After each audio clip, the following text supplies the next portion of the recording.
আজকে আমরা quadratic equations এবং তাদের সলিউশনস নিয়ে কথা বলবো। জেনারেলি যেসব ইকুয়েশনকে a x square plus b x plus c equal to zero এই ফর্মে এক্সপ্রেস করা যায়, যেখানে a is not equal to zero, তাদেরকে কোয়াড্রেটিক ইকুয়েশন বলা হয়। A is not equal to zero এটার সিগনিফিক্যান্স হচ্ছে যে ইকুয়েশনটায় অবশ্যই এক্স স্কোয়ার টার্ম থাকতে হবে। এক্স স্কোয়ার যদি না থাকে তাহলে সেটাকে আমরা কোয়াড্রেটিক ইকুয়েশন বলতে পারবো না। তো এখানে কিছু ইকুয়েশন দেয়া আছে। ফার্স্ট ইকুয়েশনটা অবশ্যই একটা কোয়াড্রেটিক ইকুয়েশন, কারণ এখানে এক্স স্কোয়ার আছে। পরের ইকুয়েশনটা কোয়াড্রেটিক ইকুয়েশন নয়, কারণ এখানে এক্স স্কোয়ার অ্যাবসেন্ট। থার্ড ইকুয়েশনটাও কোয়াড্রেটিক ইকুয়েশন, তারপরেরটাও কোয়াড্রেটিক ইকুয়েশন।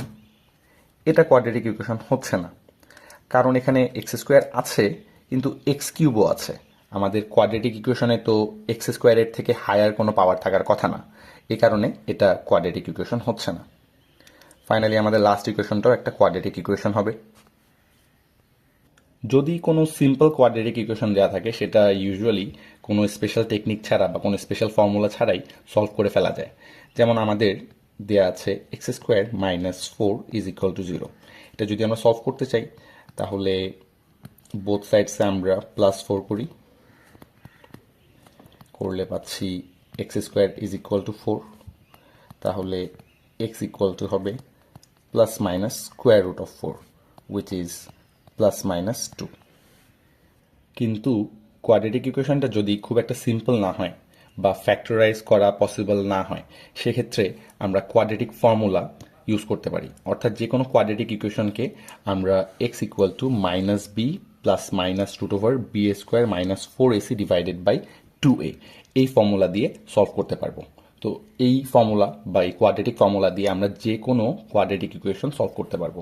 এখানে আমাদের শুধু মাথায় রাখতে হবে যে এ হলো এক্স স্কোয়ারের কোফিসিয়েন্ট, বি হলো এক্স এর কোফিসিয়েন্ট, অ্যান্ড সি হলো কনস্ট্যান্ট।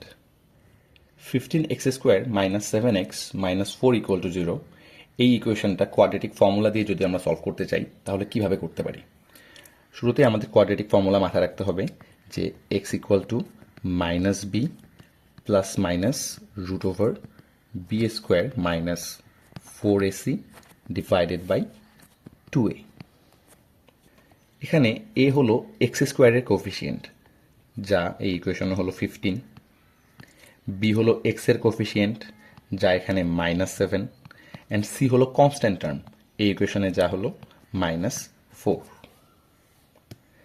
তাহলে এই ইকুয়েশনের solution x equal to minus b, so minus b এর value minus seven, plus minus root over b square, which is minus 7 square, minus 4a, which is 15, times c, which is minus 4, divided by 2a, which is 2 times 15.